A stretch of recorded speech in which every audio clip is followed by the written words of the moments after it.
죽음의 권세를 이기시고 죽은 자 가운데서 살아나셔서 모든 권세들의 주가 되시고 만유의 주가 되신 주님, 천하 만국 중에서 주의 백성들을 주의 나라와 권세로 부르셔서 천하 만민을 주의 백성으로 구원하시는 하나님의 마지막 경영에 우리를 부르셔서 그 역사를 봉사할 수 있도록 복 주셨으니 감사를 드립니다.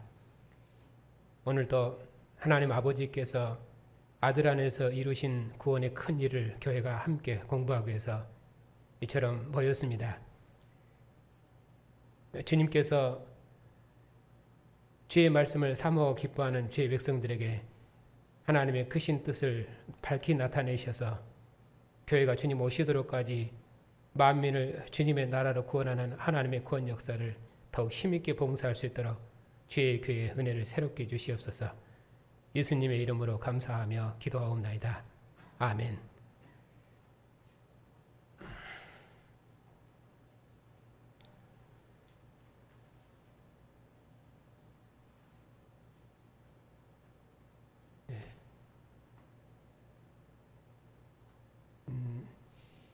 오후 성경 공부 교환을 다 가지고 계시죠? 교환을 읽어가면서 공부하겠습니다. 이제 그동안 저희가 성찬에 대해서 좀 공부를 했는데 그걸 미루고 이런 제목에 있는 것처럼 국기에 대한 경례와 우상 숭배라는 제목을 가지고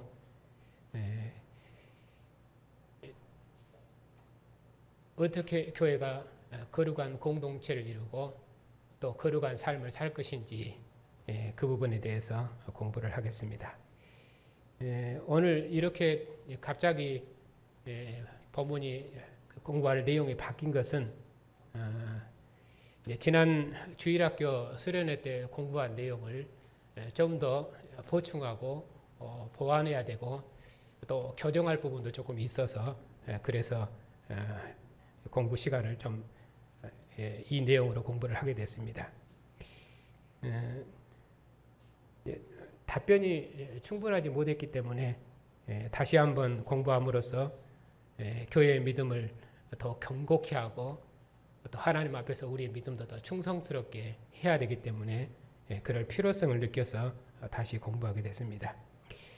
특별히 여러분들이 이해해 주시고 또 오해가 없기를 바라는 것은 수련회 때 이제 주일 학생들이 여러 질문들을 보냈는데 그 질문들에 대한 답변을 제가 다 설명하기는 어려워서 우리 장로님들하고 함께 나눠서 공부를 했습니다. 그래서 제가 정동희 장로님하고 우리 김성지 장로님한테 반반씩 나눠서 이 부분을 좀 가르쳐 달라 그렇게 요청을 했고 그렇게 해서 가르쳐진 것인데 이제 특별히 그 국기에 대한 경례의 문제에 대해서 좀 더 설명이 더 필요하고 보충 설명이 필요해서 이 부분을 더 가르치려고 하는 것입니다. 그렇기 때문에 장로님들이 가르친 것은 결국은 제가 가르친 것과 같고 또 제가 요청한 것이어서 혹시 가르침이 잘못되면 그것도 제가 잘못된 것입니다. 그렇기 때문에 오늘 다시 설명한 것은 제 부족한 가르침을 보완해서 공부한 내용을 더 확고하게 하고자 하기 위해서 이렇게 다시 공부하게 됐습니다. 그걸 이해해 주셨으면 합니다.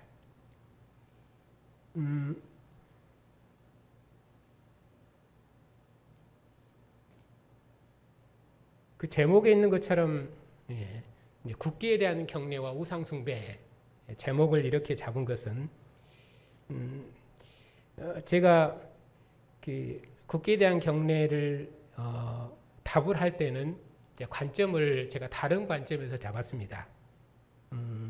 국기에 대한 경례를 지금 우상 숭배로 잡았을 때는 어떻게 교회 공동체가 거룩한 공동체를 이루어야 될 것인가, 거룩한 삶을 살 것인가 이쪽에다 그 포인트를 두면은 그러면은 그 부분으로 설명이 될 것입니다.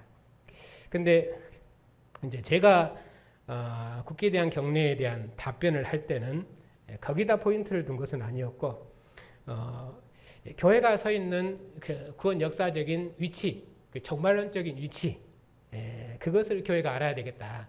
왜냐하면 더욱 지금 마가복음을 공부하고 있기 때문에 교회가 서 있는 구원 역사적인 위치를 밝히 알고 그리고 이 마지막 시대에 세상에 서 있는 교회 공동체가 어떻게 세상에 있는 모든 악한 것들을 분별하고 살 것인지 그런 역사적인 위치를 아는데 저는 이제 포인트를 뒀던 것입니다.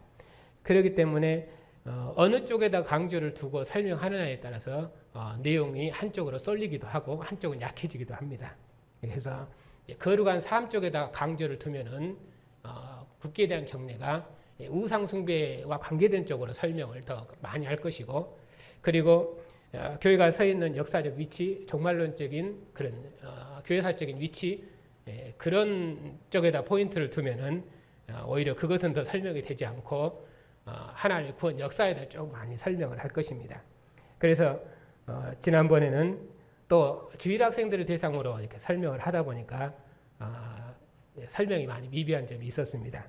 그래서 또 시간도 충분히 부족했고, 그렇기 때문에 오늘 다시 설명을 해서 이 부분을 좀 확고히 하려고 합니다. 자, 오늘은 제가 하려고 하는 것은 이 두 가지를 다 하려고 하는 것입니다. 그렇기 때문에 교환의 내용이 좀 빡빡한데요.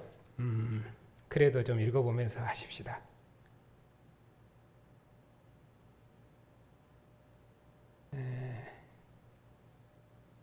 여러분하고 같이 읽어가면서 하면 좋겠는데 여러분 읽으시면은 이게 녹음이 안 돼요. 그래서 그냥 제가 읽고 설명하고 이렇게 하겠습니다.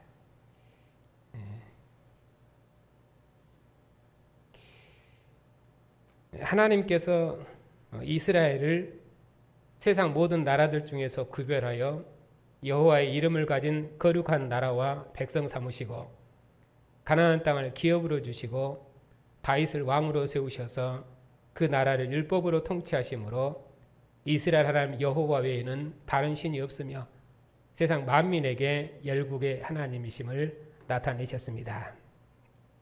여기까지는 그 내용을 읽으시면 금방 알 수 있는 것처럼 시내산에서 이스라엘을 하나님 나라로 조직하시고 그리고 다윗을 통해서 가나안 땅 하나님의 나라를 세우기까지 그 전 역사가 지금 설명되어 있습니다.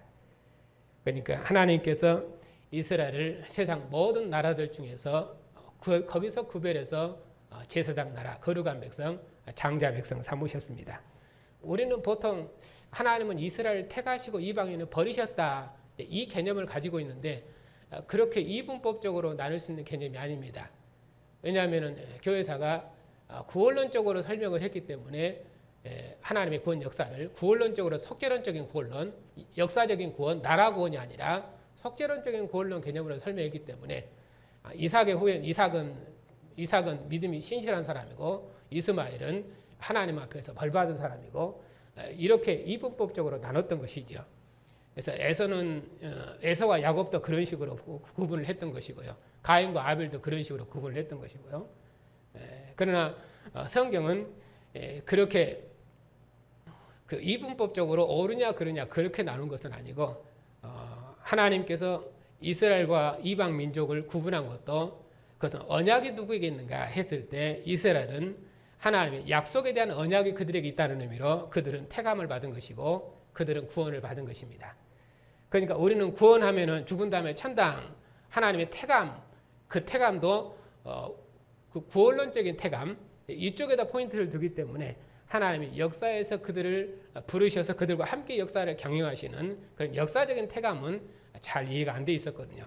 그러니까 유대인과 그리고 이스라엘과 이방 백성과의 관계는 이스라엘은 세상의 장자 백성으로 택하신 것입니다.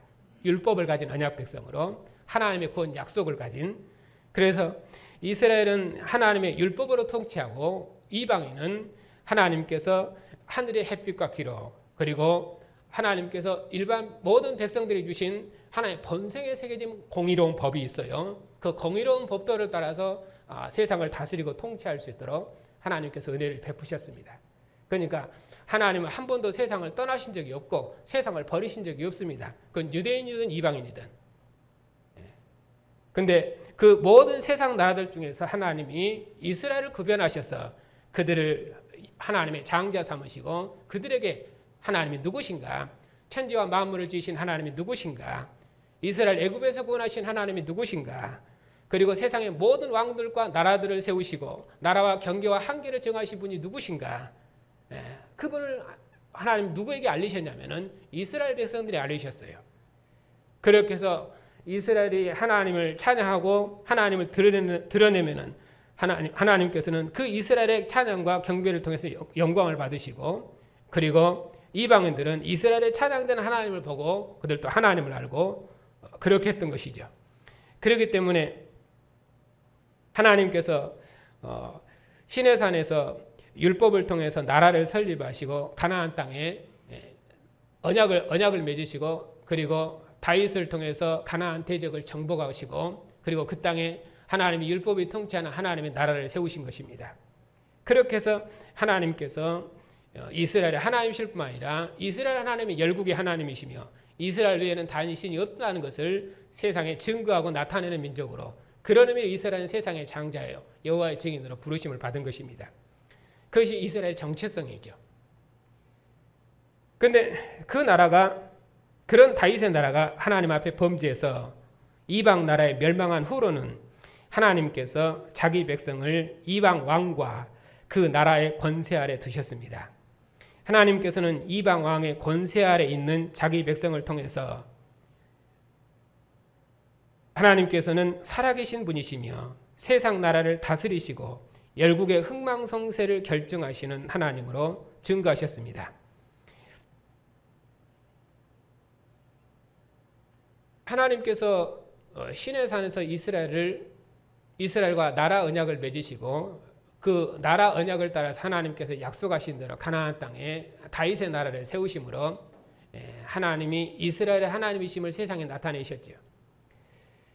그래서 특별히 하나님께서 다윗의 아들 솔로몬을 다윗의 보좌에 앉히시고, 솔로몬이 하나님의 집을 지으면은 하나님이 그 집에 거하십니다. 그러면 하나님이 이스라엘 중에 함께 하시고, 하나님이 다윗의 아들 솔로몬을 다윗의 왕이 앉혔기 때문에 그 나라는 영원하리라 하는 언약까지 성취된 것입니다. 그리고 하나님이 그 집에 함께 거하셨기 때문에 진실로 다윗의 나라는 하나님의 나라입니다. 그렇게 해서 하나님이 이스라엘 중에 함께 하심을 나타내셨습니다. 그런데 그 나라가 이방 땅에 멸망한 후로는 하나님께서 어떻게 자기를 드러내시고 나타내시느냐, 그것이 선지서들과 그리고 우리가 뒤에 나오는 내용이지만은 다니엘서 이런 데서 잘 나타나 있습니다. 하나님께서 이방 왕의 권세 아래 자기 백성을 두셨기 때문에 하나님께서 자기 백성을 이방 왕과 그 나라의 통치를 받게 했던 것입니다. 그렇기 때문에 이스라엘 백성들이 멸망한 후로는, 왜냐하면 나라가 없기 때문에 하나님께서 그 역사를 기록하실 때 이방 왕의 이름으로 역사를 기록합니다. 그때부터 이방인의 때입니다. 그래서 그 전에는 하나님이 이스라엘 왕 누구 때에 또는 유다 왕 몇 년 때에 이런 식으로 설명을 하지만은 이스라엘이 이스라엘이 세 차례에서 멸망을 당했죠. 그렇게 해서 완전히 멸망한 후로는 하나님의 역사를 기록할 때 이스라엘 왕들의 이름으로 기록한 것이 아니라 이방 왕들의 이름으로 기록합니다. 그리고 그 이방 왕들을 하나님께서 신이 세우신 하나님의 종들이라고 말씀하십니다.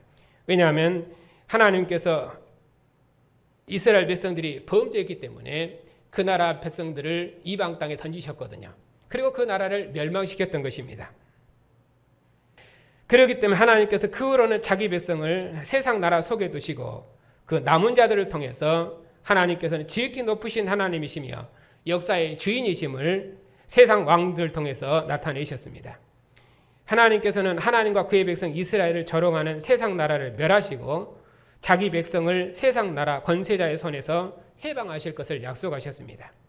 이스라엘 백성들이 범죄해서 하나님 앞에 멸망을 당했지만은, 그러나 비록 이스라엘 백성이 이방 땅에 있지만은 남은 자들의 하나님은 천지와 만물을 지으신 분이며 그분은 살아계신 분이시며 그분은 세상 나라를 다스리시고 열국의 흥망성쇠를 주관하고 다스리시는 하나님이십니다. 이스라엘 백성들이 바벨론에 간 것은 이스라엘 하나님이 힘이 약해서 그런 것이 아니라 이스라엘이 하나님 앞에 범죄했기 때문에 하나님이 이스라엘 백성을 돌이키게 하시려고 하나님이 자기 백성을 이방 땅에 두신 것입니다.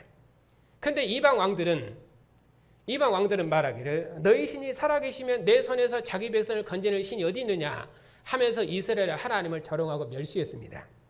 그렇게 이스라엘 백성들이 이방 왕의 통치 아래 있을 때에 하나님께서 신실한 남은 자들 그들을 통해서 하나님이 누구신가 하는 것을 이방 왕들에게 증거하고 나타냈던 것입니다.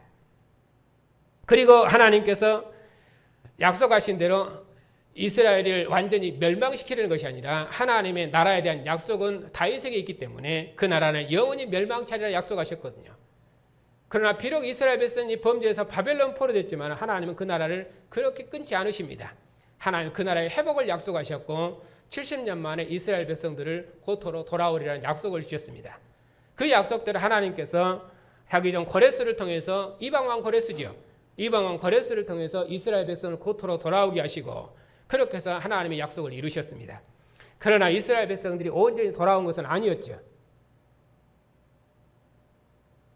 그러다 결국 이스라엘 백성들이 하나님 앞에 온전히 제사하지 않고 온전히 돌아오지 않고 돌아오기는 돌아왔지만은 하나님 앞에 돌아온 것은 아니었습니다. 여전히 그들의 마음은 바벨론과 아수르의 영광에 있었고 그리고 바벨론의 아름다움과 바벨론 고관의 그 아름다움 바벨론 청년들의 그 아름다움 거기에 있었죠. 그렇게 해서 그 나라를 하나님께서 영원히 심판하리라 말씀하셨습니다. 그래서 하나님이 하나님의 성전문을 닫고 이스라엘 백성들의 섬김과 봉사를 받지 아니하셨습니다. 그렇게 해서 그들에 대한 심판을 나타내셨습니다. 그러나 하나님은 이스라엘과 자기 백성이 하나님이시기 때문에 그렇게 이스라엘 백성들을 이방 종으로 그렇게 두지 않으실 것입니다. 하나님께서 자기 백성을 세상 권세자의 손에서 해방하실 것을 약속하셨습니다. 왜냐하면 하나님의 이름과 하나님의 영광을 멸시하고 조롱하는 이방 왕들을 그대로 두실 수가 없는 것입니다. 그래서 하나님께서 이방 왕들을 멸하고 그리고 이방 왕의 권세 아래서 고난 중에 있는 자기 백성을 구원해서 반드시 그 나라를 회복하리라는 약속을 주셨습니다. 그 약속을 따라서 하나님께서 짐승의 정권 바벨론을 상속한 로마 제국의 통치 아래 있는 자기 백성을 해방하시기 위해서 다윗의 후손왕으로 그의 아들을 보내셨습니다. 그때 유대 관원들이 그들의 왕을 이 세상 권세자의 손에 넘겨주겠지만은 하나님께서 예수님을 죽은 자 가운데 살리셔서 천하 만민의 왕으로 삼으시고 이스라엘처럼 국가 형태가 아니라 사도들을 통해서 교회를 세우시고 교회를 세상 나라 속에 두셨습니다. 다윗의 나라는 땅에 펼쳐진 나라였죠. 왜냐하면 세상 나라 중에 장자 백성으로 부르셨기 때문에 그들도 여전히 나라를 이루고 통치를 이루고 그러니까 구약의 하나님의 나라는 국가 형태를 이루고 있었습니다. 세상 나라들처럼. 그래서 영토가 가나안 땅 영토가 있고 그리고 하나님은 그 나라를 통치하는 다윗 왕이 있고 그렇게 돼 있는 것이죠. 그래서 왜냐하면 실은 그들도 하나님이 그들의 왕이시고 하나님이 그들의 통치자인데 이스라엘 백성들이 원한 것이 있었습니다. 우리도 이방 나라들처럼 왕이 있었으면 좋겠다. 그래서 세운 왕이 사울 왕 아닙니까? 네.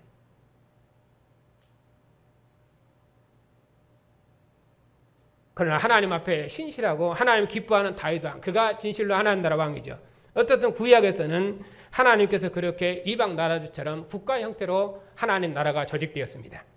그런데 하나님께서 역사의 마지막에 그리스도를 통해 세우신 이 나라는 땅의 왕들처럼 국가 형태를 이루고 있지는 않습니다.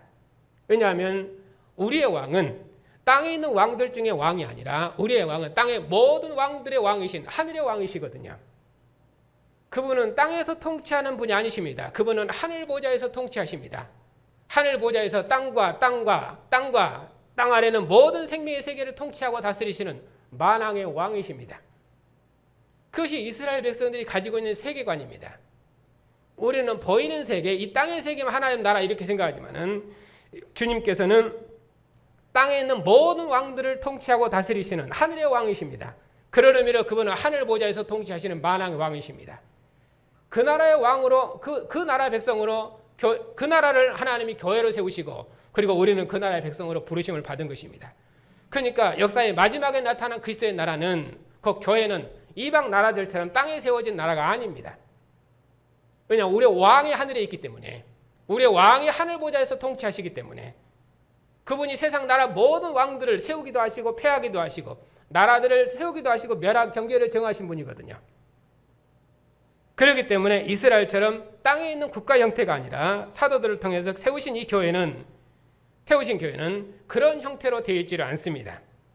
그 형태로 되어 있지 않은 이유는 말씀드린 것처럼 그가 하늘 보좌에서 만국을 통치하시기 때문이다. 그런데 그 주님께서 교회를 세상 나라 속에 두셨습니다.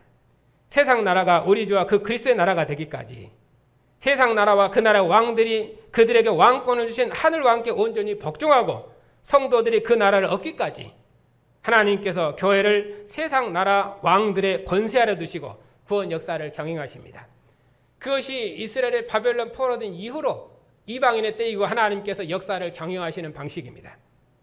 그렇기 때문에 땅에서 이루어진 하나님의 나라는 국가 형태로 이루어진 나라는 이스라엘이었고 그 나라가 멸망한 이후로는 하나님께서 자기 백성을 이방 땅 바벨론에 포로로 두셨는데 이제 역사의 마지막에 하나님의 아들이 오셔서 하늘 보좌에 앉으심으로 이제는 하나님께서 천하 만민을 통치하고 다스리시는 만왕의 왕을 그 아들을 세우셨기 때문에 이제는 모든 왕들은 그 왕 앞에 복종해야 됩니다. 우리는 그 나라의 백성으로 있는 것입니다. 그렇기 때문에 교회는 세상 속에 있지만은 세상에 속한 백성으로 있지 않습니다. 왜냐하면 우리의 왕은 하늘 보좌에 앉으신 만왕의 왕이시기 때문입니다. 그러므로 세상 나라에 속한 교회는 하나님께서 세우신 세상 나라 왕들과 그 나라의 평안을 위해서 기도하며 그 나라에 속한 백성으로서 의무를 다하고 충성해야 됩니다. 왜냐하면 하나님께서 이스라엘을 바벨론에 두신 것처럼 여전히 하나님께서는 교회를 세상 나라 속에 두셨기 때문입니다. 그렇기 때문에 세상 나라에 속한 교회도 마땅히 그 나라에 속한 백성으로서 납세와 병역의 의무를 다해야 됩니다. 그렇게 해서 국가에 대한 충성을 맹세해야 됩니다. 그런 의미에서 국기에 대한 경례는 백성이 국가에게 속한 일원으로서 국가를 위해 충성을 다짐하는 국민 의례입니다. 그런 개념으로 제가 지난 시간 성경학교 때는 그런 개념을 가지고 국민의례가 무엇인지 또 국기에 대한 경례가 무엇인지 그걸 설명했던 것입니다. 그러니까 하나님의 구원 역사의 관점에서 어떻게 국기에 대한 경례를 이해해야 될 것인지 단순히 국기에 대한 경례 하나 그것만 설명한 것이 아니라 하려고 한 것이 아니라 이방인의 때를 살고 있는 교회가 이방 통치자의 권세를 어떻게 이해하고 이방 통치자와 그리고 하늘 보좌에서 통치하시는 우리 주님은 어떤 관계에 있는지 그리고 그 주님의 통치를 함께 이 땅에 이루어내면서 경영하는 교회는 어떤 위치에 있는지 저는 그걸 설명하려고 했던 것입니다. 그걸 조금 더 설명하겠습니다. 그러니까 교회가 세상 나라 왕의 권세 아래 있지만은 저 가운데 좀 진한 색으로 된 부분입니다.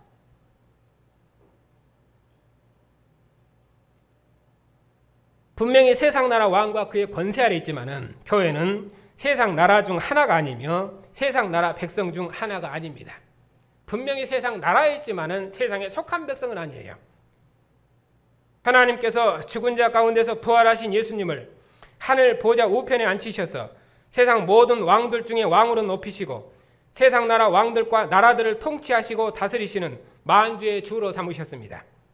교회는 세상 나라 속에서 예수님을 하늘 왕으로 경배하고 찬양하는 하늘 왕의 백성입니다. 교회는 세상 나라 속에서 세상 나라 왕들과 그의 백성들에게 하늘 왕의 통치에 참여하라고 증언하는 하늘 왕의 백성입니다. 교회는 세상 나라 속에서 세상 나라 왕들이 그리스도의 하늘 통치권을 인정하고 그의 권세 아래 들어오도록까지 하늘 왕이신 주님의 통치하고 주님의 통치에 복종하라고 증언하는 구원 역사의 마지막 증인입니다. 그것이 교회가 세상 나라 속에서 서 있는 교회의 위치입니다. 왜냐하면 주님께서 죽은 자 가운데서 부활하셔서 하늘 보좌에 오르심으로 모든 권세들의 주, 모든 왕들의 주로 하늘 보좌에서 통치하시거든요. 세상 나라들을 다 그가 주관하십니다. 다윗의 나라를 배경으로 가지고 있는 것입니다. 다윗이 가나안 모든 대적을 진멸하고 가나안 땅에 하나님의 나라를 세우면은 그리고 세상의 모든 열국의 보화가 하나님의 전으로 들어와서 하나님의 집을 짓고 하나님이 거기 거하시면은, 그러면은 세상 모든 왕들과 그리고 세상 모든 부와 영광이 다 하나님의 전 예루살렘으로 들어오는 것입니다. 그러면 하나님이 영광을 받으시는 것입니다. 그러니까 다윗의 하나님, 이스라엘 하나님이 열국의 하나님이시고 온 세상의 하나님이시며 모든 민족의 하나님이심이 드러나는 것입니다. 그러면 역사는 완성되는 것입니다. 그런 모델을 가지고 오는 것입니다. 그런 의미로 예수께서는 죽은 자 가운데서 부활하셔서 모든 권세들의 주로 하늘 보좌에 앉아 계십니다. 그러니까 모든 왕들은 이 왕 앞에 복종해야 됩니다. 모든 왕들은 이 왕의 통치를 받아야 됩니다. 그리고 모든 왕들은 이 왕의 권세 아래에 있어야 됩니다. 근데 교회는 그 왕의 백성이고 그 나라의 백성들이거든요. 그 왕과 함께 만민을 주님의 나라로 구원하시는 모든 왕들과 모든 백성이 주님의 통치에 복종하게 하는 이 일에 교회가 부르심을 받았고, 이 일에 교회는 세상에 서 있는 것, 이 일을 위해서 교회는 세상에 서 있는 것입니다. 더구나 이 왕은 마지막 왕이고 역사의 마지막 왕입니다. 하나님의 아들이십니다. 하나님의 모든 상속권을 가진 하나님의 마지막 하나님의 아들이십니다. 이보다 더 큰 왕은 없으며 이보다 더 권세 있는 왕은 없습니다. 그가 죽음의 권세와 어둠의 권세를 이기시고 사망의 권세를 이기시고 죽은 자 가운데서 부활하셔서 하늘 보좌 오르셔서 만국을 다스리고 통치하십니다. 교회는 그분의 백성으로 있고 그분의 통치권을 세상에 이루는 자로 있습니다. 그것이 교회가 가진 역사적이 있습니다. 어디에서? 세상 나라 속에서. 교회는 그걸 확실히 가지고 있어야 됩니다. 그래야만 세상 나라 일원으로 살지 않습니다. 그러므로 세상에 있지만, 교회는 세상에 있지만은 세상 나라에 속하지 않는 거룩한 나라요 제사장입니다. 출애굽기 언어를 그대로 쓴 것입니다. 이방 땅에 있는 남은 자들, 곧 느부갓네살 금신상 앞에 절하지 않는 다니엘과 그의 세 친구들, 바로 이들이 누굽니까? 세상 나라에 있으면서도 세상 나라에 속하지 않은 거룩한 백성의 전형입니다. 그것이 교회가 세상 속에 서 있는 위치입니다. 그렇기 때문에 교회는 세상에 있지만 세상 백성으로 살지 않고 세상에 속한 자로 살지도 않습니다. 그러면서도 세상 백성으로 있습니다. 주님 오시도록까지. 그러니 남은 자들의 하나님께서도, 남은 자들의 하나님, 다니엘의 하나님이시죠. 그 하나님께서 은밀한 것을 나타내십니다. 왜? 그가 역사의 주인이시니까. 그래서 느부갓네살의 꿈을 해석해 주시잖아요. 그래서 느부갓네살 그걸 알고 하나님의 은밀한 것을 밝히 나타내신 하나님, 역사의 주인이시지요. 그리고 세상 나라와 그 나라의 왕들을 세우기도 하시고 망하게도 하시는 하늘의 주이십니다. 그분이 역사의 주인이시고 모든 왕들의 왕이십니다. 그분이 옛적부터 항상 계신 분이었는데 그분이 남은 자들의 하나님이십니다. 그 하나님께서 로마 황제의 권세 아래서 박해받고 있는 자기 백성을 구원하시려고 구약 역사의 종말에 지극히 높으시니 다니엘의 하나님을 배경으로 가져왔습니다. 그 지극히 높으시니 그가 모든 권세들의 주님이시고 모든 왕들의 왕이십니다. 그분을 보내셨습니다. 그러니 이 지극히 높으시니 죽은 자 가운데서 부활하신 아들을 하늘 보좌에 앉히셔서 그에게 세상 모든 권세와 영광과 나라들을 다 주셨습니다. 교회는 그의 나라와 백성입니다. 교회는 만국이 우리 주와 그 그리스도의 나라가 되기까지. 그럼 어떻게 됐습니까? 세상 나라 속에 있으면서도 하늘 보좌에 앉으신 주님과 함께 주님의 우주적인 통치에 참여하는 하늘 왕의 백성임을 항상 기억해야 됩니다. 그래야만 세상의 일원으로 살지 않고 세상 속에 있으면서도 하늘 보좌에 앉으신 주님의 우주적인 통치를 주님과 함께 세상에 이루어내는 것입니다. 그래서 가이사에게 세금을 바칠까요 말까요? 유대 당국자들이 질문했지요. 그 질문에 예수님께서 뭐라고 말씀하십니까? 가이사의 것은 가이사에게, 하나님의 것은 하나님께. 교회는 여전히 가이사의 백성으로 있습니다. 그러나 가이사를 왕으로 세우신 하나님 누구십니까? 하늘에 계신 하나님, 하늘 보좌 우편에서 통치하시는 만주의 주님, 그분이 교회의 왕이십니다. 그분이 우리의 왕이십니다. 땅의 왕들은 그렇기 때문에 하늘 왕이신 주님 앞에 그의 통치권을 돌려드려야 됩니다. 그리고 그의 하늘 통치를 세상에 구현하는 교회를 보호하고 지켜내야 합니다. 그것이 땅에 있는 왕들이 해야 될 일입니다. 그렇기 때문에 세상 속에 있지만은 세상에 속하지 않는 교회는 이처럼 하늘의 우주적인 통치권을 세상에 구현하는 주님과 함께 주님의 역사를 경영하는 증인으로서, 권세 있는 증인으로서, 교회는 세상 권세 아래 있지만은, 세상 나라 아래 있지만은, 세상 권세자 아래 있지만은, 교회는 그리스도께 속한 그리스도의 백성이요, 그리스도께 속한 거룩한 백성입니다. 그걸 항상 잊어서는 안 됩니다. 분명히 세상 나라 권세 아래 있지만은 세상으로부터 구별되어 있고 세상으로부터 분리되어 있고, 그리고 세상에, 그런 의미로 세상에 속한 자가 아닙니다. 그런 의미로 거룩한 백성입니다. 그걸 교회가 항상 기억해야 된다. 그래야 세상 통치자의 권세 아래서 어떻게 주님의 우주적인 통치와 권세, 이것은 권세의 다툼입니다. 왕권 다툼입니다. 누가 진정한 하늘의 왕인가? 누가 진정으로 온 세상을 통치하고 다스리는 하늘의 왕인가? 세상 나라들도 누가 왕인가? 왕권 싸움을, 주도권 싸움을 하는 것이에요. 지금 우리나라 정치를 봐도 내부 안에서도 누가 주도권을 잡을 것인가 열심히 투쟁하잖아요. 세계도 지금 누가 주도권을 잡을 것인가 중국과 미국이 투쟁하잖아요. 누가 하늘의 왕권을 가지고 있는가, 모든 통치권을 가지고 있는가, 그걸 말하는 것입니다. 로마 황제보다 더 높은 하늘의 왕, 죽은 자 가운데 부활하신 주님, 하늘 보좌 우편에서 만국을 통치하시는 주님, 우리는 그분의 백성으로 세상에 있습니다. 그걸 교회가 항상 기억해야 된다.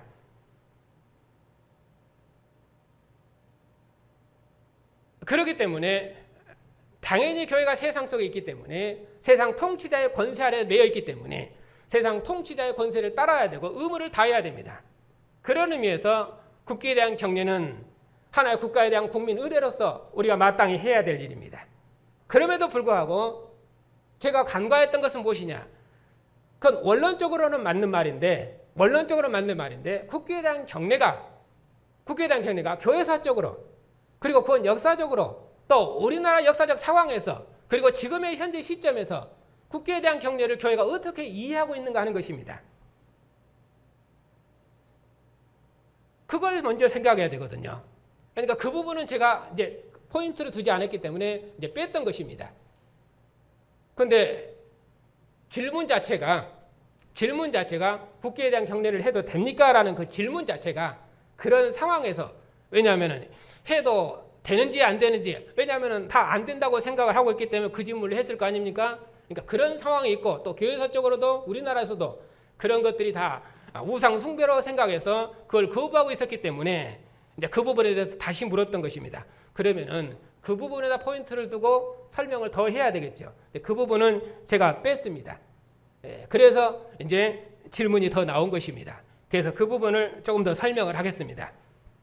자, 1쪽 맨 밑에입니다. 그러나 성도들마다 믿음의 지식과 분별력의 차이가 있어 국기에 대한 경례에 대해 자유하는 성도들도 있지만은 그렇지 않고 우상 숭배로 생각하는 성도들도 있습니다.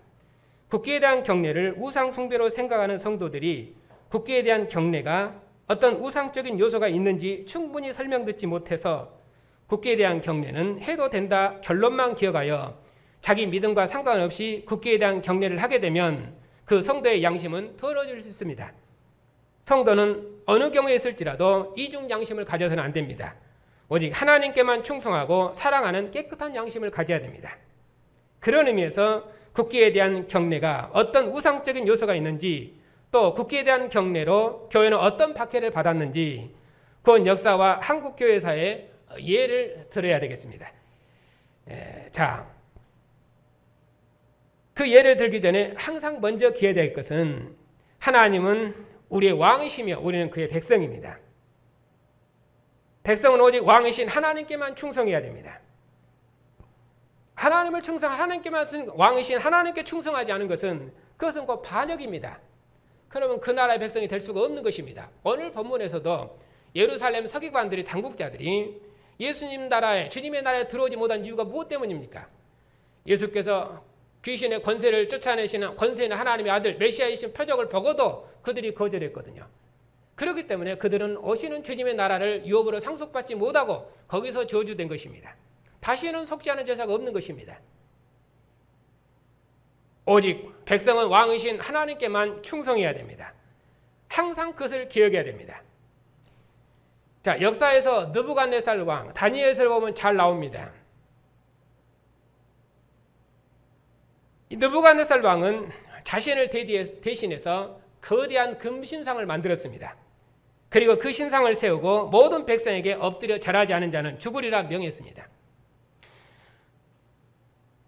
느부갓네살 왕이 하나님을 대적했던 가장 대표적인 말이 이 말입니다. 내 손에서 자기 백성을 건져낼 신이 어디 있느냐. 아주 교만한 말이죠. 그렇게 해서 신상을 만들어 놓고 거기에 절하도록 했습니다. 그러면서 하늘의 하나님을 대적했죠. 신상 앞에 절한다는 것은 왕을 신으로 높이며 또 왕의 신들을 섬긴다는 것입니다. 단순히 자기를 신적인 권세로 높인다는 개념이 아니라 왕이 섬기는 신이 있어요. 그 신 앞에 절하라는 뜻입니다. 그래서 신상의 낙성식은 그런 의미로는 국민은혜와 같습니다. 왜냐하면 모든 국민들을 이 신상 앞에 엎드려 절하도록 해서 자기 앞에 복종토록 하는 것이거든요. 그리고 그 국민은혜 낙성식에서 그가 한 말이 이것입니다. 내 손에서 자기 백성을 건져낼 신 누가 있느냐? 나와봐라. 그러니까 단순한 낙성식이 아니라 그것은 모든 국민을 자기 앞에 무릎 꿇게 하는 국민의례와 같습니다. 거기서 오직 다니엘은 무엇을 증거합니까? 하나님만 살아계신 하나님이시며 모든 신들의 신이시요 모든 왕들의 주제이심을 나타냈습니다. 그래서 느부갓네살의 신하였던 다니엘의 세 친구들은 신상 앞에 절하기를 거부했습니다.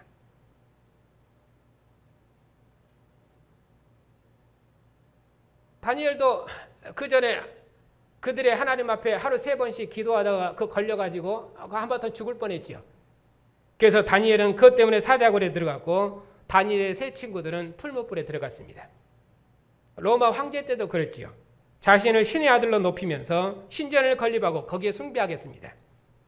오직 경배받으실 분은 세상의 황제보다 더 높은 하늘의 왕, 황제보다 더 높은 하늘의 왕이 아니라 황제는 경배받을 분이 아닙니다. 황제가 아니라 더 높은 하늘의 왕, 그분만 경배받으실 분이며 천하 만민의 왕이신 하나님의 아들 예수 그리스도만 오직 경배받으실 분입니다. 그러니까 황제 숭배를 거부한 그리스도인들은 죽음으로 그들의 믿음을 확증했습니다. 일본 천황도 그랬지요. 천황의 조상신들을 모신 신사에게 참배를 강요했습니다. 신사 참배는 한국 신민화 정책의 하나였습니다. 신사 참배는 일본 천황이 다스리는 나라 백성이 된다는 뜻입니다. 왜냐하면 그 신, 천황이 섬기는 신, 천황이 섬기는 조상신, 그 신 앞에 절한다는 말은 그 신과 합해되는 것이고 그 신과 일체되는 것입니다. 그리고 그 신의 백성이 되는 것입니다. 그런 의미로 그들이 이 한국 식민화 정책을 통해서 그가 모든 백성들을 자기 나라 백성이 되도록 그렇게 요구했던 것입니다. 근데 신사 참배는 종교 의식이 아니라 국가 의례라고 그렇게 국가 의례일 뿐이라는 명분을 내세워서 참배를 강요했습니다. 종교단체뿐만 아니라 학교나 모든 곳에서 신사 참배를 강요했습니다.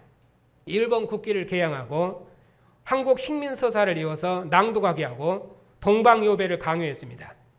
신사 참배를 결의했던 교회들은 주일 예배를 드리다가도 일어나서 일본 천황을 향해 절을 했습니다. 명백한 우상 숭배인데도 대부분의 교회가 국가 의례라는 명분으로 참배했습니다. 처음에는 우리나라의 기독교 대부분 반대했다가 일본의 박해가 심해지자 신사 참배를 거의 모든 교단이 결의했습니다. 극히 일본 교단이 끝까지 거절하다가 순교를 당했습니다. 그럼 우리나라의 국민의례는 어떻게 된 것인가? 이 우리나라의 국민의례는 한국 식민의례를 그대로 본따서 만든 것입니다.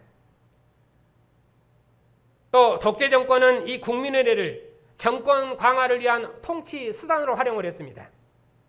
일본 천황에 대한 충성을 다짐하는 황국식민서사 대신 태극기 앞에 격리하고 충성을 다할 것을 다짐하는 국기에 대한 맹세를 외우고 순국선열에 대한 묵념을 강요했습니다. 그러면 지금의 국민의례는 어떤 것인가? 지금의 국민의례도 독재 정권에서 행했던 그 국민의례와 형식과 내용이 크게 다를 바가 없습니다.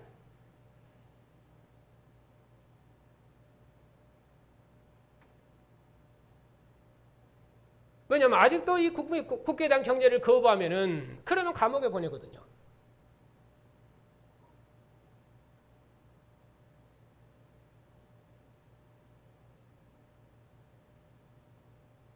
제 예를 들어서 그렇습니다만은 저도 처음에 군대 갔을 때 그것 때문에 많은 핍박을 당했죠. 근데 다행히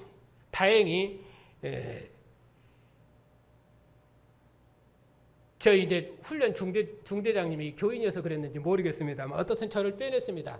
그렇게 해서 이제 부대 뭐냐면 군정이라죠. 부대 군정으로 저를 빼내 가지고 그렇게 해서 이제 제가 겨우 핍박은 면하긴 했습니다만은 그렇게 해서 그분이 연병장에다 교회를 세우고 그리고 저를 거기다 앉혀놨거든요. 어떻든 저는 그렇게 해서 이제 핍박은 면하긴 했습니다만은 어떻든 제가 그렇게 군대 갈 때만 해도 그런 문제로 인해서 우리는 핍박을 당해야만 했습니다. 아마 지금도 국기에 대한 경례를 안 하면은 학교에서 이런저런 불이익이 많이 있을 것입니다. 어떻든 국가에 대한 충성은 국민의 의무를 다하는 것입니다. 세금을 잘 내고 법을 잘 지키고 그리고 남자는 국방 의무를 다하고 정치인들이나 경제인들이 서로 연합에 짝짝꿍 해가지고 세금을 면제해주고 법인세를 깎아주고 그렇게 해서 부자들만 부를 누리고 그렇게 해서는 안 되고 국민은 국가의 법을 지키는 것이 그것이 국가를 충성하는 것이에요. 의무를 다하는 것이.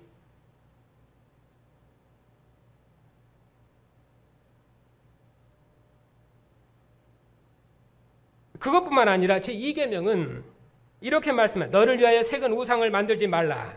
그 어떤 형상도 만들지 말며 그것들에게 절하지 말며 그것들을 섬기지 말라. 사람은 물건을 향해 절을 하거나 충성을 다짐할 수 없습니다. 왜냐하면 사람은 하나님의 형상이거든요. 하나님의 형상인 사람이 인격이 아닌 물건 앞에 거기다 절을 하고 예를 갖추고 거기다 자기 마음을 다해서 충성을 맹세하고 다짐하는 것이 그건 참으로 우스운 일입니다. 그건 우스운 일 정도가 아니라 그것은 참으로 어리석은 일이고 그거는 하나님의 형상으로서 사람이 할 일이 아닙니다.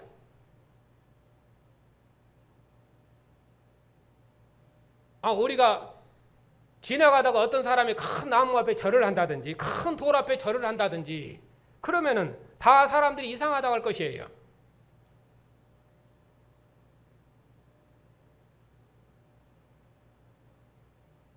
제가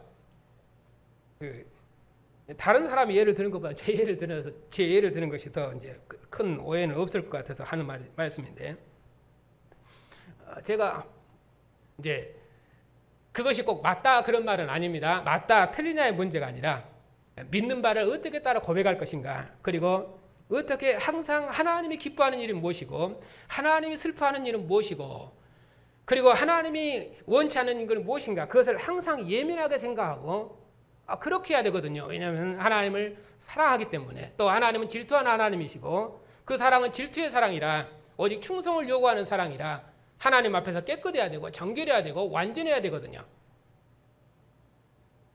그렇기 때문에 제가 복음을 이제 달리 알았을 때는, 제가 그 전에는 아버지 앞에 명절이 되면 엎드려서 절을 세배를 하지요. 그런데 이 엎드려 절하는 방식이 신적인 경배 방식 같아서 제가 그 뒤로는 부모님한테 설명을 하고 그렇게 절을 하지 아니했습니다. 우리 때는 이제 우리 동네가 그 그러니까 강씨 집안으로 이렇게 돼 있어요. 집성촌이어서 명절이 되면은 다 돌아다니면서 이제 인사를 하고 절을 해야 됩니다. 갈 때마다 우리 형님들이 이제 가족이 5형제인데 큰형님의 동생들을 쫄쫄쫄 데리고 다니면서 이제 절을 시켜요. 그러면 이제 제가 설명을 하죠. 나는 이제 이러이러해서 이제 할아버지한테 절을 안 할랍니다. 그러니까 그러냐 그럼 그래라 그러죠. 아무튼 저는 그렇게 했습니다. 그러니까 제가 생각하는 것은 무엇이냐면은 그렇게 절을 하는 것이 옳으냐 그러냐 그것을 떠나서 제가 항상 생각했던 것은 어떻게 하면 하나님이 기뻐할 것인가? 이것은 과연 하나님이 슬퍼하는 것인가? 미워하는 것인가? 이것은 하나님이 기뻐하는 것인가? 원하는 것인가? 항상 그것을 생각해야 한다면 예민하게 충성이고 완전한 사랑을 요구하니까 어떻든 하나님의 형상인 사람이 인격이 아닌 죽은 물건 앞에 절하거나 충성을 다짐하는 것은 그것은 이상한 일입니다. 국가를 향한 백성의 충성은 국기에 대한 경례가 아니라 백성의 의무를 다하는 것입니다.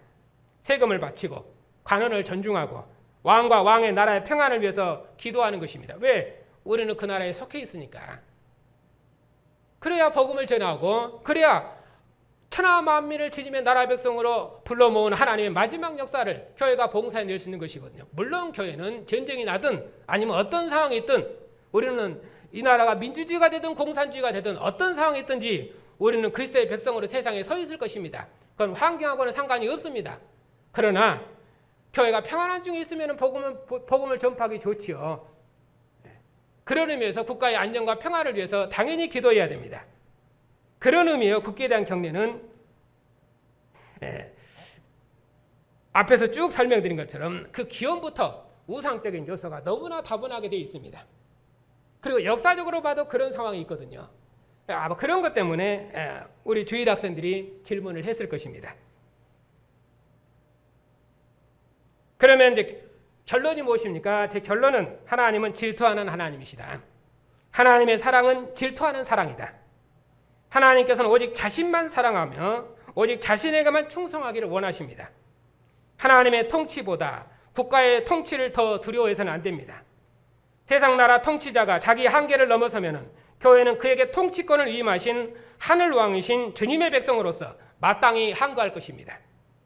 만일 국기에 대한 경례에 대해서 우상적인 생각이 남아있다면 절대로 해서는 안 됩니다. 이중 마음은 간음하는 것이며 하나님을 향한 충성과 사랑을 저버리는 것입니다. 국기에 대한 경례는 해도 됩니까? 하는 질문에 하나님의 백성은 오직 하나님만 사랑하고 하나님께만 충성해야 됩니다. 국기에 대한 경례는 할 수도 있고 안 할 수도 있습니다. 하지만 오직 하나님께만 충성하는 믿음을 더럽혀서는 안 됩니다. 그래서 성경은 말하기를 자녀들아 너희 자신을 지켜 우상에서 멀리하라. 무엇이 우상입니까? 하나님보다 더 사랑하는 것이 있다면 그것이 무엇이든지 다 우상입니다.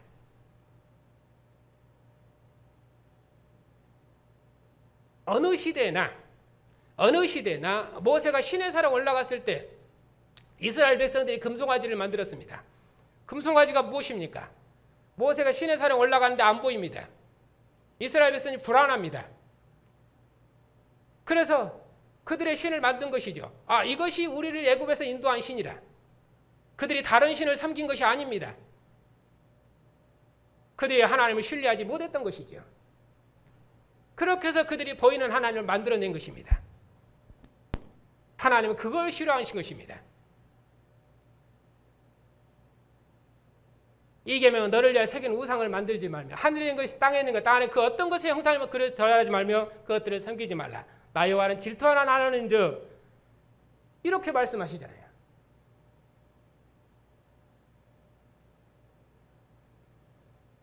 그렇기 때문에 단순히 어떤 형상을 만들지 말아라 그런 개념을 지금 말하는 것이 아니라 단순히 태극기한테 절을 할 것인가 말 것인가 단순히 그런 개념을 말하는 것이 아니라 하나님보다 사랑하는 그 모든 것은 그것은 우상입니다. 그런데 지금은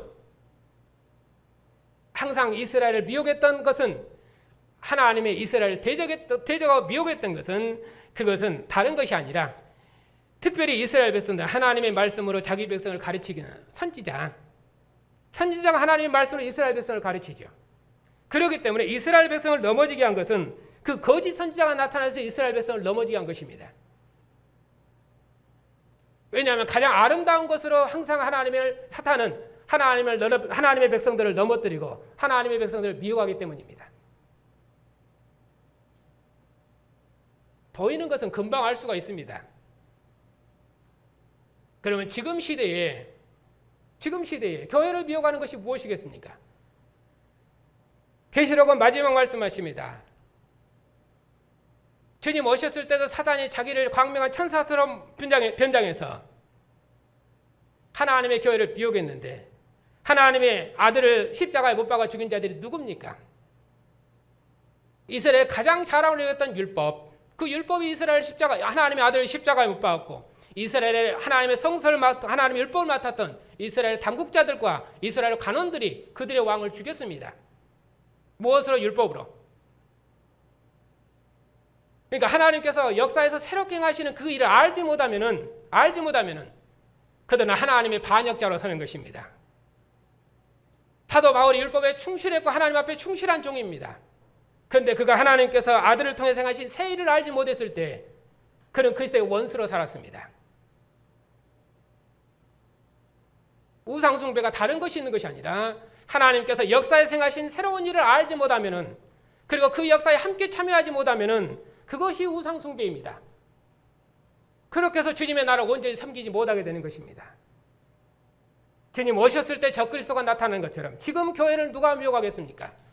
하나님의 교회를 말씀으로 가르치는 교회, 목사의 가르침을 통해서 교회가 하나님 앞에 예배하고 교회에 선포된 말씀의 교회는 아멘하는 것입니다. 물론 하나님 우리에게 율법에 하나님 각자 은혜를 주셔서 말씀을 있지만은, 우리 입술에 말씀이 있지만은 교회가 예배에서 하나님을 찬양하는 것은, 그 예배에서 하나님을 함께 아멘하는 것은 목사를 통해 선포된 말씀에 교회는 함께 아멘하는 것입니다. 어떤 의미로는 목사가 선포한 그 말씀 이상의 말씀은 교회는 들을 수 없습니다. 예배에서. 그렇기 때문에 목사가 어떻게 하나님의 말씀을 바르게 알고 그리고 어떻게 풍성히 알아서 교회에 선포하고 드러내느냐에 따라서 교회의 예배는 달라지는 것입니다. 그렇기 때문에 당연한 모든 교회는 주의 날이 되면은 목사의 설교를 위해서, 예배를 위해서 기도해 줘야 됩니다. 왜냐하면 목사의 설교에서 하나님의 영광이 드러나고 그 영광을 교회가 함께 아멘하고 찬양하고 기뻐하기 때문입니다. 그러니 그 가르침이 잘못되면은 교회는 예배에서 하나님의 영광을 볼 수가 없고 교회는 하나님을 찬양할 수 없게 되는 것입니다. 그러니 목사의 가르침이 그만큼 중요합니다. 교회에 사활이 걸려 있는 것입니다.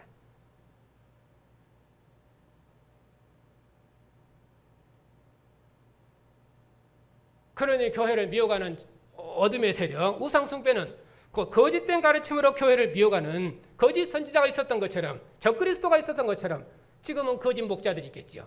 그렇게 해서 교회를 미워가는 것입니다. 어떤 놈이 2000년 교회사는 구원을 속죄론적인 구원론으로 풀었습니다. 신앙고백서가 그것을 말합니다. 우리는 그것을 거부합니다. 교회사의 가장 큰 회의가 니케아 회의인데 그것은 오리겐을 이단으로 정죄한 것입니다. 예수님의 그 인성, 예수님의 신성을 부인한 것이, 왜냐하면 예수님이 인성을 강조했거든요. 왜냐하면 예수님께서는 출생하셨기 때문에 출생을 했으면 출생에 기원이 있는 것이거든요. 그러면 기원이 있으면은 그는 창조자입니다. 창조자가 아닙니다. 그건 피조물입니다. 왜? 창조자는 기원이 없거든요. 그렇게 해서 예수님의 그 인성 이쪽을 강조하다가 아리우스가 이단으로 정죄됐습니다. 그것이 그 유명한 니케아 회의입니다. 교회사의 아주 큰 회의죠. 핵을 그었던. 지금은 신앙고백서 터대 위에 교회가 서 있습니다. 신앙고백서는 속죄론적 구원론입니다.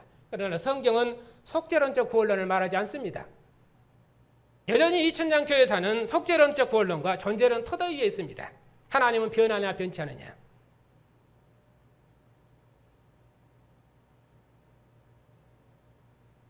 아들이 하나님이냐 하나님이 아니냐.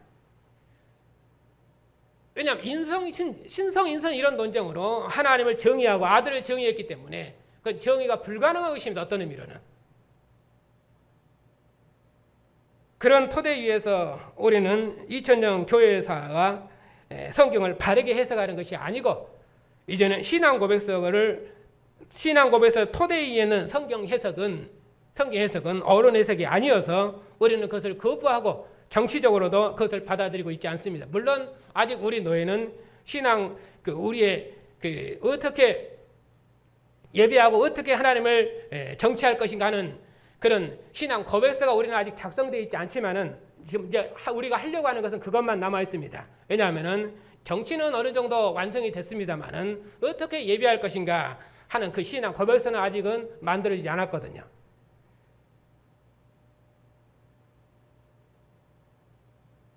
그렇기 때문에 지금 우리가 하는 것은 그런 2000년 교회사의 속죄론적 구원론과 전제론적 구원론의 토대 위에서 교회를 어떻게 하나님 나라 구원으로 역사적인 하나님으로 언약의 하나님으로 교회를 바르게 세울 것인가. 이것을 바르게 세우지 않으면은 교회는 하나님의 역사를 온전히 봉사할 수 없게 되는 것입니다. 그러니 여전히 교회들은 구약의 하나님이 신약의 하나님으로 여전히 연결되어 있어서 교회가 여전히 먹고 마심의 종으로 살고 구약의 복을 여전히 신약의 복으로 연결하고 그러하면은 그런 기복신앙이 아니면은 여전히 도덕적인 설교로 되어 있고 그것이 전부입니다. 기복신앙 아니면 도덕설교죠. 그러하면 경건주의로 가고. 그런데 그런 해석이 달리 일어난 것이 아니라 교회사가 가지고 있는 근본적인 신학의 토대가 그러하기 때문에 그렇습니다. 이것을 바꾸고자 하는 것입니다. 그것이 올해 우리가 열심히 하려고 하는 이유가 그것 때문입니다. 왜냐하면 이것은 우리가 이걸 확실히 알아야 되고 우리의 자녀들도 이것으로 확실히 깨우치게 해서 이 복음으로 교회사를 구원하고 세상을 구원해내야 되기 때문입니다. 그것이 우리가 맡은 역사적 소명입니다. 어떤 의미로는 우리는 교회사에서 이단을 정죄된 자입니다. 신학적으로는. 아리우스가 그렇게 정죄됐던 것처럼.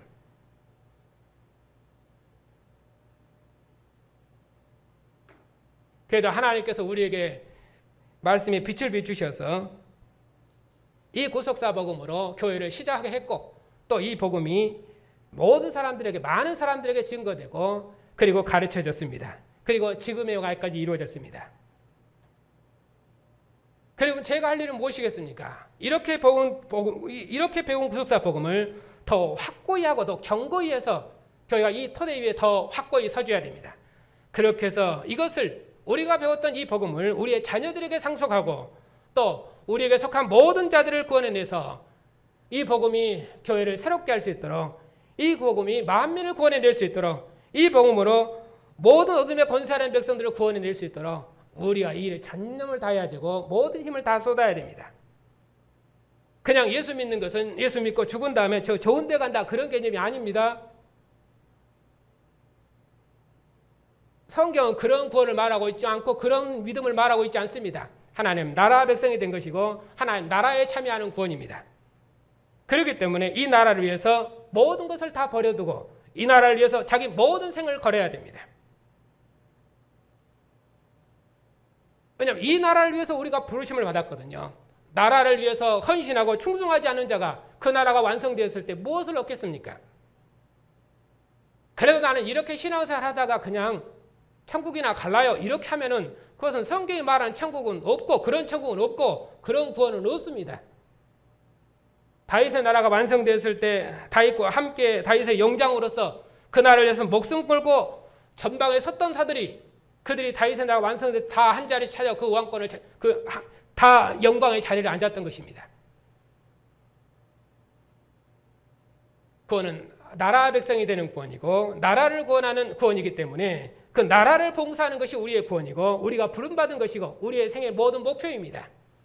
그렇기 때문에 주님의 교회를 위해서 전심을 다해야 되고 모든 수고를 다해야 되고 더구나 교회를 봉사한다는 것은 하나님께서 주신 직무로 교회를 봉사하는 것이기 때문에 마땅히 그 직무를 사모해야 되고 다 집사가 되기를 원해야 되고 다 장로가 되기를 원해야 되고 다 목사가 되기를 원해야 됩니다.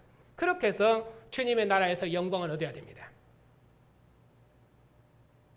물론 복음은 권세가 있어서 씨가 뿌려지면은 그 씨는 반드시 열매를 맺을 것입니다. 싹이 나서. 많은 이런저런 환란이 있겠지만은 반드시 그 씨앗은 열매를 맺게 되어 있습니다. 어느 정도 자랄 것입니까?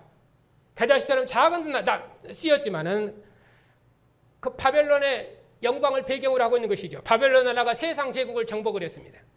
그처럼 주님의 나라는 겨자씨가 다 큰 나라였지만은 많은 새들이 깃들 만큼 큰 나무로 자라서 30배, 60배, 100배의 결실을 맺게 될 것이고 만국이 자기 영광을 가지고 주님의 교회로 들어와서 새새토록 우리 하나님을 노래하고 찬양할 것입니다.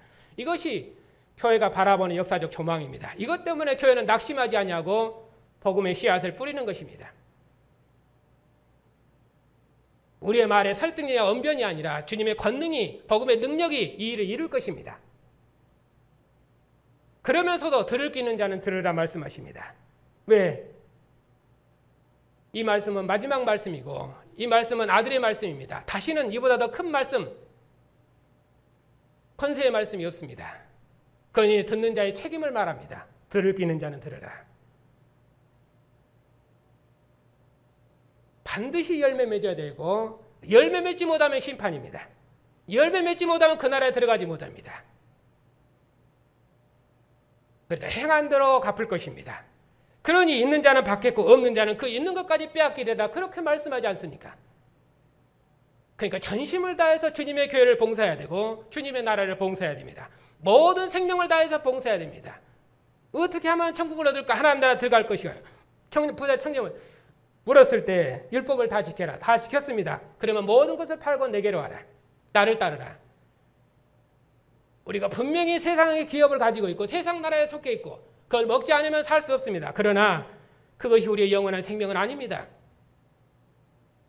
이전의 기업을 다 팔고 새로운 기업을 얻어야 됩니다. 분명히 세상 나라에 속해 있지만 우리는 세상에 일원으로 살지 않습니다. 분명히 세상 통치 아래 있지만 세상 통치자의 권세 아래 있지 않습니다. 우리는 주님께 속한 주님의 거룩한 백성입니다. 이것을 항상 기억해야 됩니다.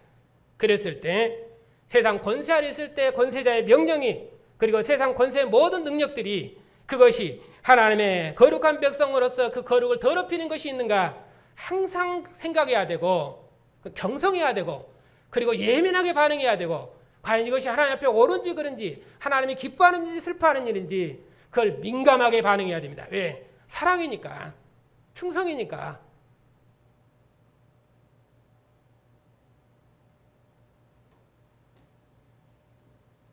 그런 의미에서 국기에 대한 경륜을 제가 안일하게 생각했던 것입니다.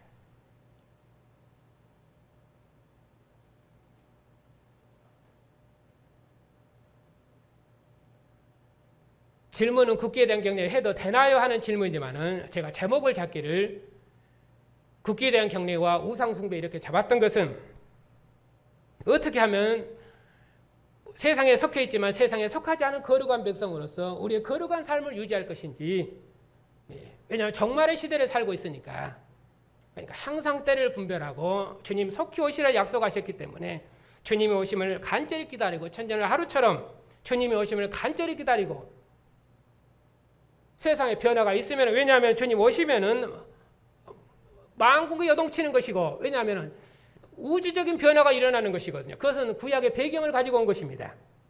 천지개벽이 일어나는 것이 왜?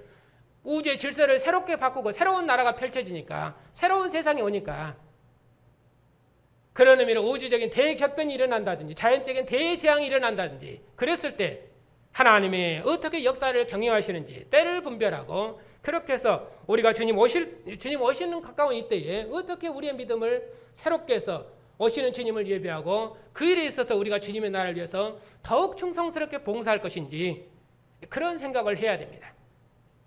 그래서 이제 내일 세미나 하는 것은 그런 역사의 마지막을 살고 있는 교회의 정체성은 무엇이며 그리고 이 마지막 시대에 이런저런 대격변들이 일어났을 때 그것이 교회에 주는 의미와 메시지는 무엇인지 그것이 꼭 역사의 종말이다 그 말이 아니라 그런 어떤 의미로는 하늘의 구름만 지나가도 하나님의 역사를 바꾸시니까 어떤 변화가 일어나면은 그것은 하나님의 세상에 관여하는 것이거든요. 그랬을 때 이 관여가 어디까지 관여한 것인지 주님 오시는 것은 아닌지 항상 깨어 있어야 되기 때문에 그런 의미에서 지금 세상에 일어나는 이런저런 자연적인 변화들 이런 것들을 통해서 세상적인 지혜도 배우고 그러면서도 역사적인 지혜도 배우는 것이죠. 그렇게 해서 그 두 가지를 공부를 할 것입니다. 그래서 집에 가시면은 오늘 예배 서서 전체를 읽어보시고 그리고 그 빈칸에다가 답을 꼭 적어보시기 바랍니다. 그래서 내일 공부할 수 있도록. 질문 있으면 하십시오.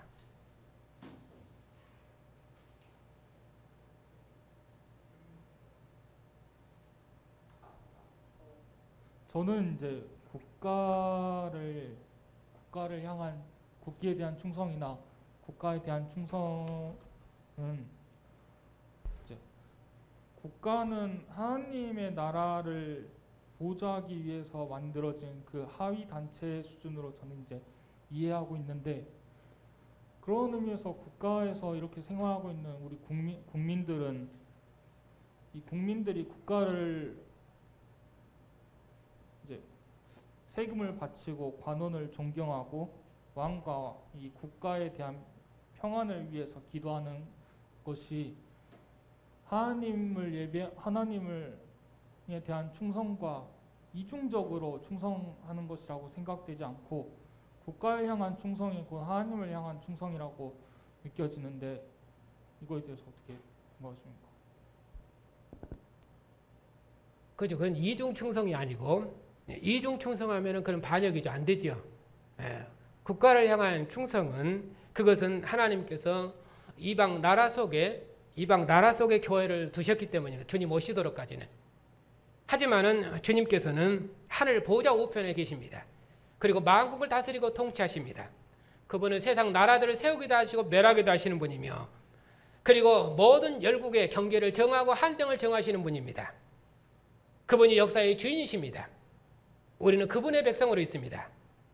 그렇기 때문에 우리는 그분에게 충성하는 것입니다.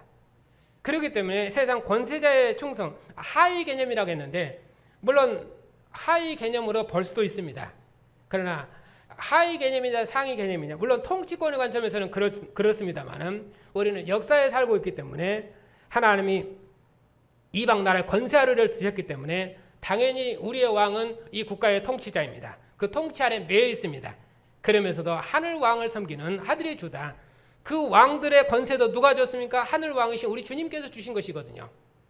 그렇기 때문에 그들도 그들을 왕으로 세웠을 하늘 왕을 항상 기억해야 되고, 하늘 왕의 우주적인 통치권을 기억을 해야 되면 세상 왕들도, 교회는 당연히 그런 위치에서 역사를 봉사하고 있는 것입니다. 그것이 세상 왕들에게 충성하는 것과 하늘의 왕이신 우리 주님께 충성하는 관계입니다.